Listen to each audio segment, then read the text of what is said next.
राम हरे कृष्णा हरे राम नारायण सीताराम।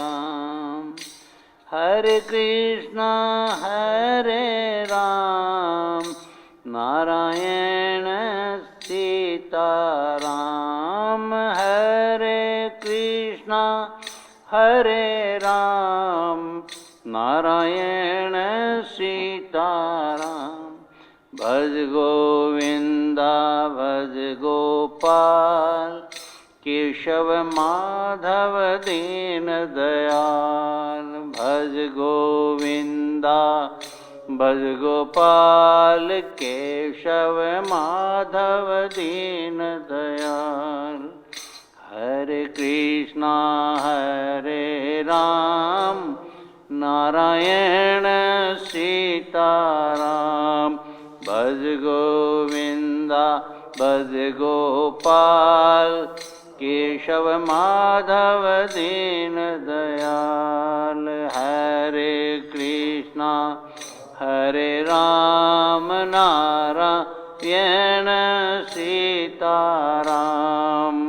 भज गोविंदा भज गोपाल केशव माधव दीन दयाल। केशव माधव दीन दयाल। ओम श्री परमात्मने नमः। श्री संत शरण कमलेभ्यो नमः।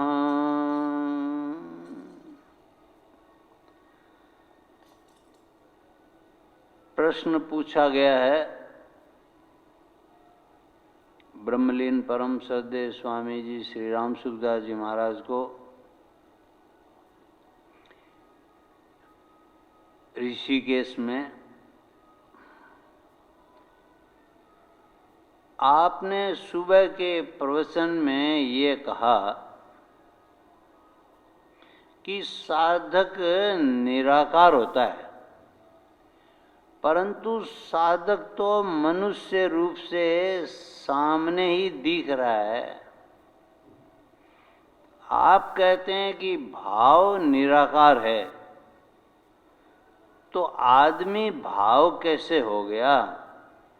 समझ में नहीं आया कि इसका क्या मतलब है। यानी आप कहते हैं कि साधक निराकार होता है, लेकिन निराकार कहाँ? साधक तो सामने दिखाई दे रहा है, प्रत्येक समय दिखाई देता है, तो निराकार कैसे हुआ?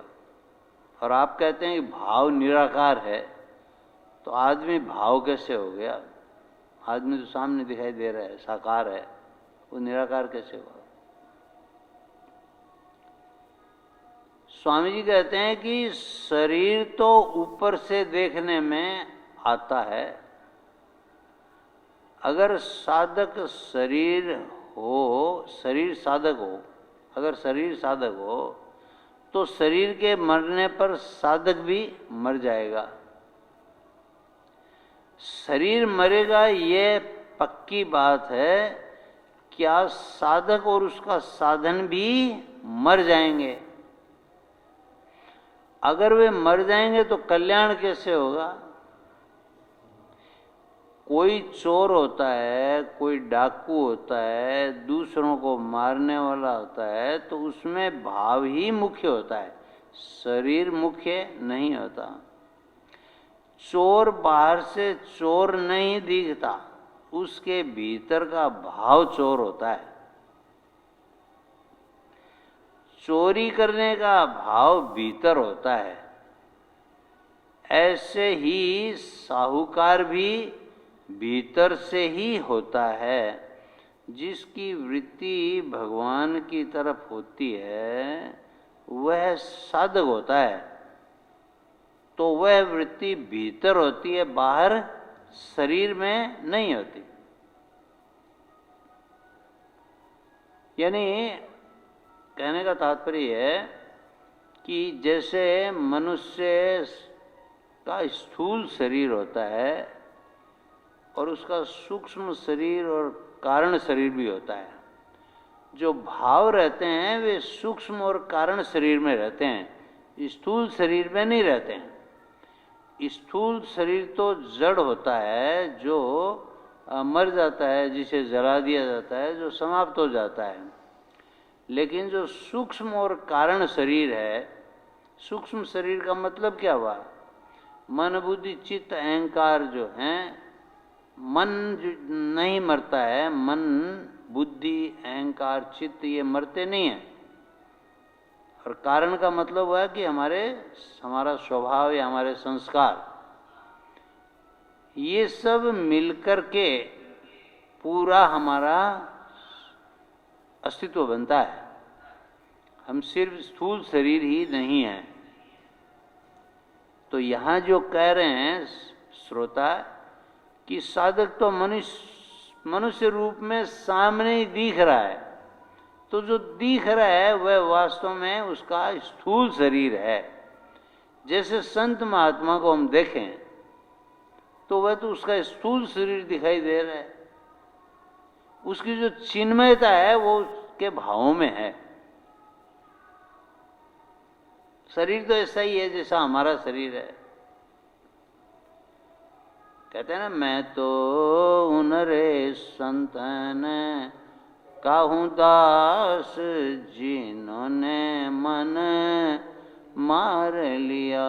मैं तो उन रे संतन काहूँ दास जिन्होंने मन मार लिया। मन मार्या तन बस किया रे, हुआ भरम सब दूर। मन मार्या तन बस किया रे, हुआ भरम सब दूर। अरे बाहर तो कुछ दिखत नहीं, बाहर तो कुछ दिखत नहीं, भीतर झलकत नूर जिन्होंने मन मार लिया।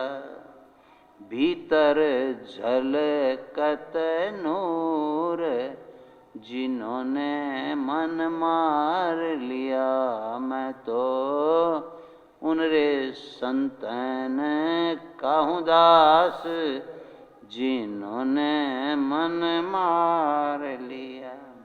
तो संत बाहर से तो कुछ दिखत नहीं, बाहर से तो वे साधारण व्यक्ति की तरह लगते हैं। पंच तत्वों का शरीर है, नाशवान शरीर है, लेकिन भीतर झलकत नूर, भीतर में उनके नूर या तेज या आबा या भगवान का जो भाव है तो वह झलकता रहता है। भगवान की ज्योति, भगवान का प्रकाश झलकता रहता है। तो इसलिए कह रहे हैं कि साधक आपको जो दिखाई दे रहा है स्थूल शरीर, वो वास्तव में साधक का स्थूल शरीर है। उसके जो भाव हैं, जो अंतःकरण में उठने वाले भाव हैं, वे हमें नहीं दिखाई देते हैं। अब कोई चोर है तो हमें क्या पता कि इसके मन में क्या भाव है। डाकू है, हमें क्या पता, जब तक वो क्रिया नहीं करता है हमें पता नहीं लगता है। भाई साधु जब ज्ञान देता है तो लगता है कि ये ज्ञान नहीं है, अगर चुप रहे तो क्या फर्क पड़ता है। तो शरीर मुख्य नहीं होता। चोर बाहर से चोर नहीं दिखता है, उसके भीतर का भाव चोर होता है, चोरी करने का भाव भीतर होता है। ऐसे ही साहूकार भी भीतर से ही होता है। और जिसकी वृत्ति भगवान की तरफ होती है वह साधक होता है। तो वह वृत्ति भीतर होती है, बाहर शरीर में नहीं होती। बाहर से ये थोड़ा ही दिखाई देता है कि ये साधक है या भक्त है, भगवान का प्रेमी है, ये नहीं दिखाई देता है। जब वह बोलता है, जब उसके भाव प्रकट होते हैं, तब दिखाई देता है कि ये बाहरी रूप में से तो कोई मान लो किसी ने वेश धारण कर लिया उसी तरह का, लेकिन वेश धारण करने से भी नहीं होता है, भीतर में उसका क्या भाव है। अगर भीतर में भाव मलिन है तो उस व्यक्ति से भी हमको बच के रहना पड़ता है, भले ही वो देखने में अपने को साधक या साधु लग रहा हो, तब भी कोई है नहीं। तो स्वामी जी कहते हैं बाहर से मनुष्य एक से ही दिखते हैं, पर उनका भाव अलग अलग होता है, और भाव दिखता नहीं। भाव से ही मनुष्य अच्छा बुरा होता है, शरीर से नहीं। जैसे मान लो युधिष्ठिर है और दुर्योधन है, तो शरीर तो दुर्योधन का भी वही है और युधिष्ठिर का वही है, एक ही वंश में, कुरुवंश में पैदा हुए हैं। वो पांडु के पुत्र हैं, ये जो है इनके धृतराष्ट्र के पुत्र हैं। हाँ, लेकिन दोनों में भाव अलग है।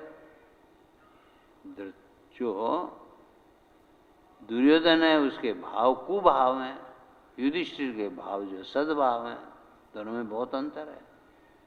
व्यक्ति एक ही हैं, एक ही परिवार के हैं, एक ही वंश के हैं, लेकिन दोनों में बहुत अंतर है।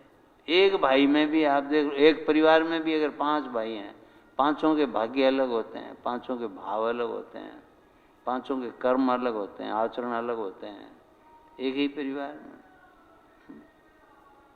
कोई भाई संत हो जाता है, कोई भागी जो है वो भोगी होता है, कोई रोगी होता है, कोई और कोई काम करता है। तो इस तरह से कोई खेती करता है, कोई व्यवसाय करता है, कोई नौकरी करता है, कोई भगवान का भजन करता है।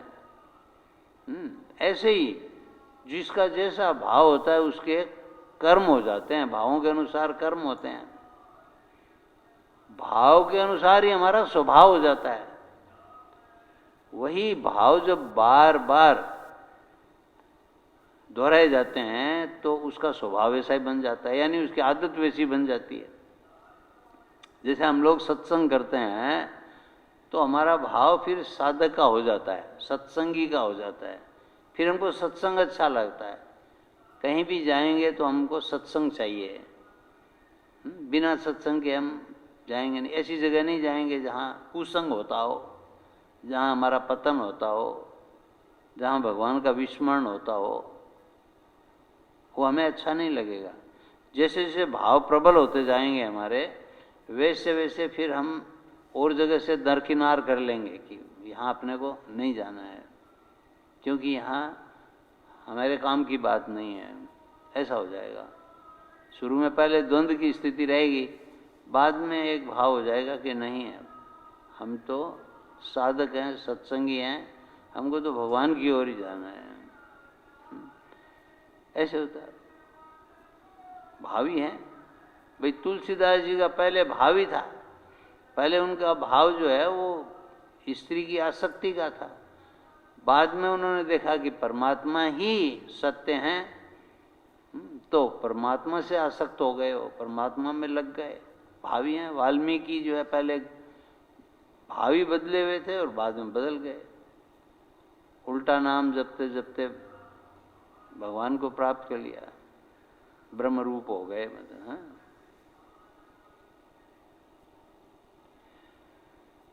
तो इसलिए स्वामी जी कह रहे हैं कि जो साधक है वह भाव होता है। आकार दिखता है, आकार दिखता है, पर साधक निराकार होता है। साधक जो भाव शरीर होता है कहा जाता है, वो इसीलिए कहा जाता है कि साधक का कोई रूप नहीं होता है। रूप तो स्थूल होता है, जो सामने दिखाई देता है। जैसे हम पंडाल में बैठे हैं तो क्या हम पंडाल हो गए? किसी कमरे में बैठे हैं तो क्या हम कमरा हो गए? कमरा अलग है और इसमें रहने वाला अलग है। ऐसे ही ये शरीर अलग है और इस शरीर में रहने वाला अलग है। शरीर में साधु भी रह सकता है, शरीर में चोर भी रह सकता है, शरीर में डाकू भी रह सकता है। और फिर भाव भी बदलते रहते हैं। किसी का भाव अच्छा है लेकिन भाव कुभाव हो गया तो उसके कारण से उसका पतन भी हो जाता है। तुरंत भाव बदल जाता है कई बार, उसके कारण से भी हमें जीवन से हाथ धोना पड़ता है।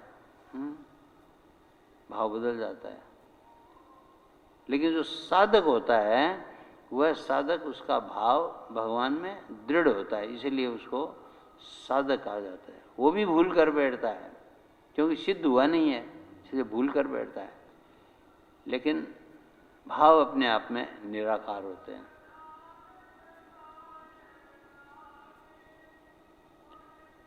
गीता में लिखा है 17वें अध्याय के 30वें श्लोक में, यो यत् श्रद्धः स एव स, यानी जिसकी जैसी श्रद्धा होती है वही उसका स्वरूप होता है। श्रद्धा जैसी होती है वैसे। इसलिए भगवान ने श्रद्धा की जहाँ बात उठी, निष्ठा और श्रद्धा को एक ही बताया कि जैसे हमारी निष्ठा होती है, ज्ञान योग में निष्ठा है ना, भक्ति योग में निष्ठा है ना, कर्म योग में हमारी निष्ठा है। तो जैसी श्रद्धा वाला होता है वही उसका स्वरूप होता है। भीतर का तो असली भाव है, वही उसका स्वरूप है। जैसे जो भाव हैं वो गुणों के आधार पर बनते हैं ना। कोई तामसिक भाव वाला होता है, कोई राजसिक भाव वाला होता है, कोई सात्विक भाव वाला होता है। तो गुणों के आधार पर भाव प्रभावित होते रहते हैं ना। जैसा हमारा गुण बढ़ता घटता है वैसे भाव भी घटते बढ़ते रहते हैं।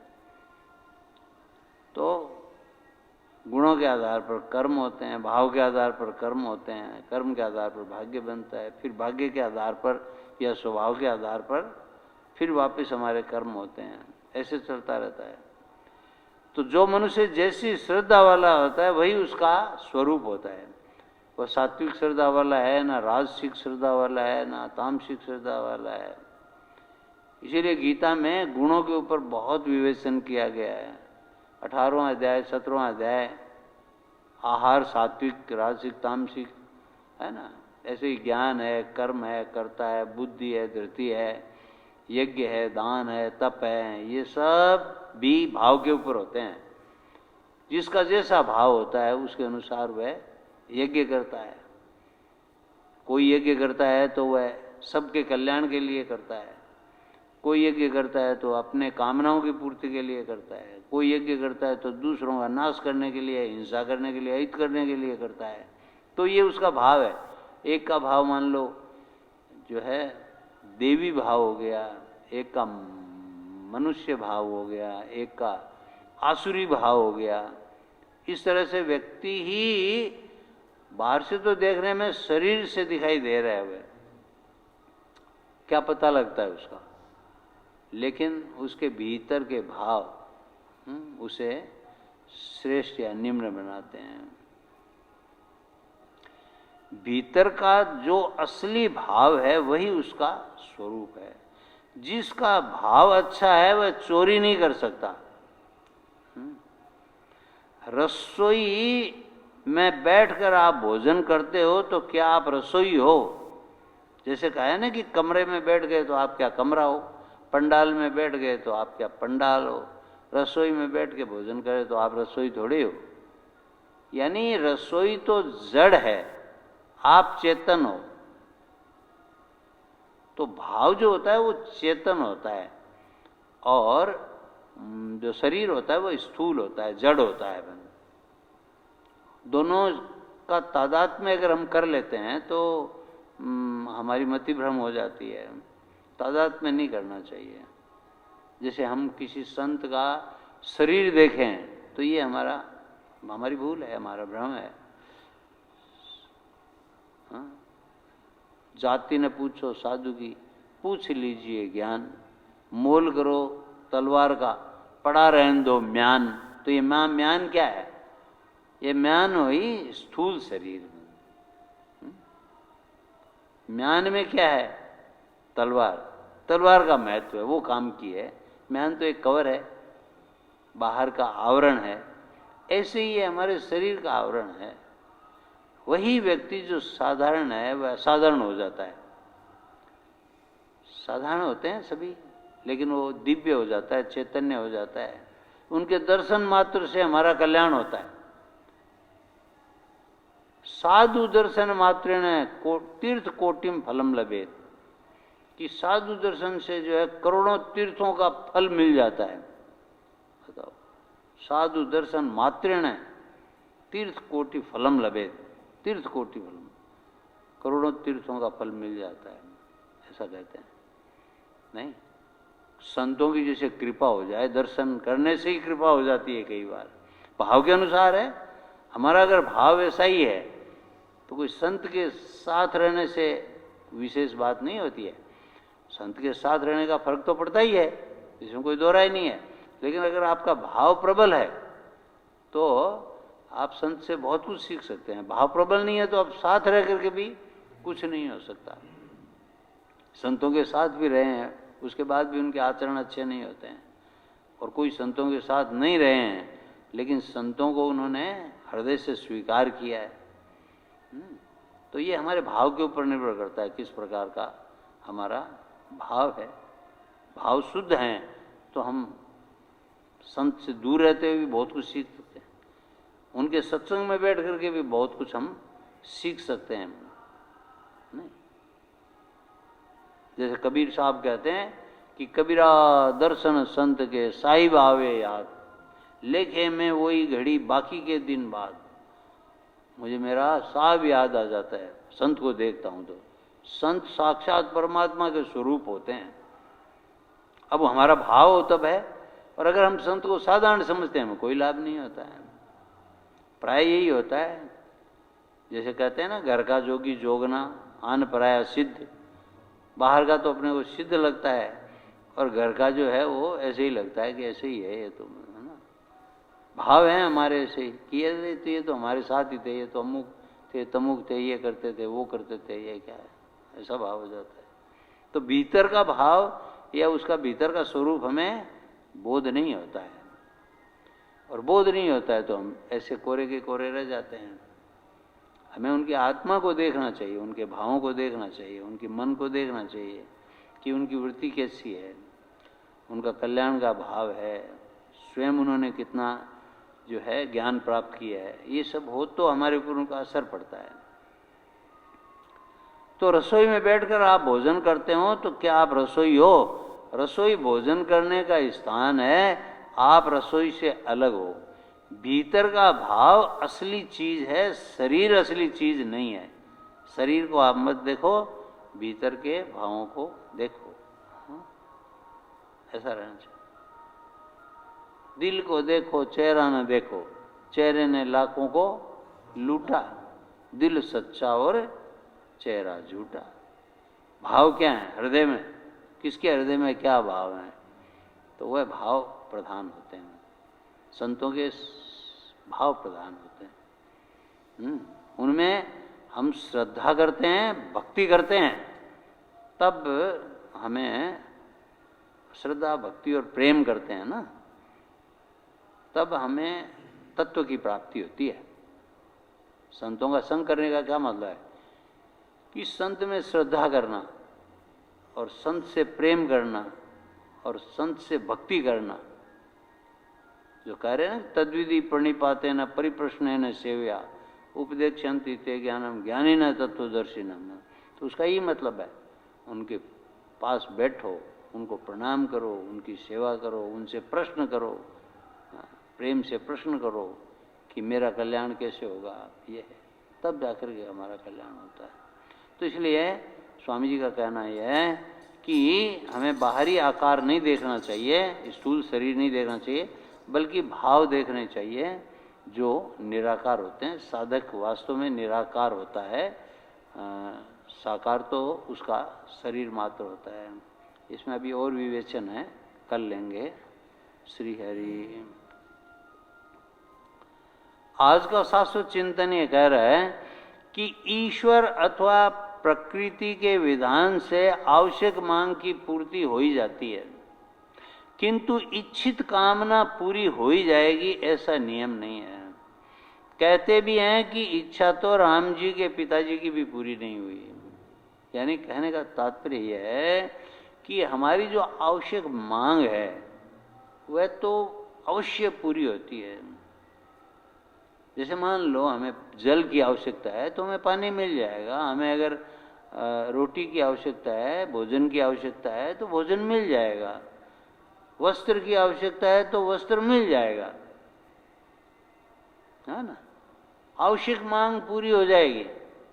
परमात्मा की अगर आवश्यकता है तो परमात्मा की आवश्यकता भी पूरी हो जाएगी, क्योंकि अति सहज है। परमात्मा तो सर्वतः पाणी पादम तत् सर्वतोक्षी शिरोम, सब जगह हाथ है, पैर, आंखें हैं, सब इंद्रियों में वास है, सब भाव में वास है, यहाँ वहाँ कहाँ नहीं है, वो सब जगह है, अणु अणु में, कण कण में, रोम रोम में वास है। तो मिले हुए ही हैं। हाँ? लेकिन हमारी मांग नहीं है, हमारी लगन नहीं है, हमारी उत्कंठा नहीं है तीव्र, वो हो तो वो मिले हुए ही हैं। हमारी दृष्टि बाहर रहती है, बाहर पर दृष्टि रहती है। इसीलिए चुप साधन का मतलब क्या होता है कि बाहर से भी चुप हो जाएं, भीतर से भी चुप हो जाएं। संसार की ओर से भी आपको चुप होना पड़ेगा। संसार में क्या हो रहा है, क्या नहीं हो रहा है ना, जैसे देश चर्चा है, राज चर्चा है, भोजन चर्चा, ये सब अगर रहेंगे ज़्यादा तो फिर हमारी आवश्यक मांग दब जाएगी, फिर इच्छाएं हो जाएंगी प्रधान। तो इच्छाएं जो हैं वो कभी पूरी होती नहीं है। सब इच्छाएं आज तक किसी की पूरी नहीं हुई है। इच्छाएं तो ऐसे ही रहेगी, है ना। राम जी के पिताजी की भी इच्छा पूरी नहीं हुई, वो भी हाराम करते हुए गए। हाँ, राम राम कही राम कही, राम राम कही राम, तन पर हरि दस रघुबर बिराए, राहु गए सूरधाम, चले गए बोल। तो इच्छाओं का त्याग करो, आवश्यक मांग की तरफ ध्यान दो कि ये जीव जो है इसकी वास्तव में क्या मांग है, ये जीव किस लिए इस संसार में है, ये जीव क्यों प्यासा है, ये जीव की तृप्ति कैसे होगी, इसको आनंद कैसे मिलेगा, उसको विश्राम कैसे मिलेगा, इसका कल्याण कैसे होगा, जीवन मुक्त कैसे होगा, अवागमन मुक्त है। ये मांग हो तो ये पूरी हो जाएगी, ये तो पूरी है। जिन्होंने मांग की है, खटवांग की जो है वो बताओ, एक घड़ी में ही पूरी हो गई खटवांग की, 1 घंटे से कम समय, लेकिन उस खटवांग को परमात्मा मिल गए। क्यों? कि आवश्यक मांग है, इच्छाएं कभी पूरी होती नहीं है। श्री हरि राम राम राम, नारायण नारायण नारायण। हे नाथ मैं आपका हूँ, हे नाथ मैं आपकी शरण में हूँ, हे नाथ, हे मेरे नाथ मैं आपको भूलूं नहीं। सियावर रामचंद्र की जय। मोर मुकुट वंशी वाले की जय। हरि ओम तत्सत।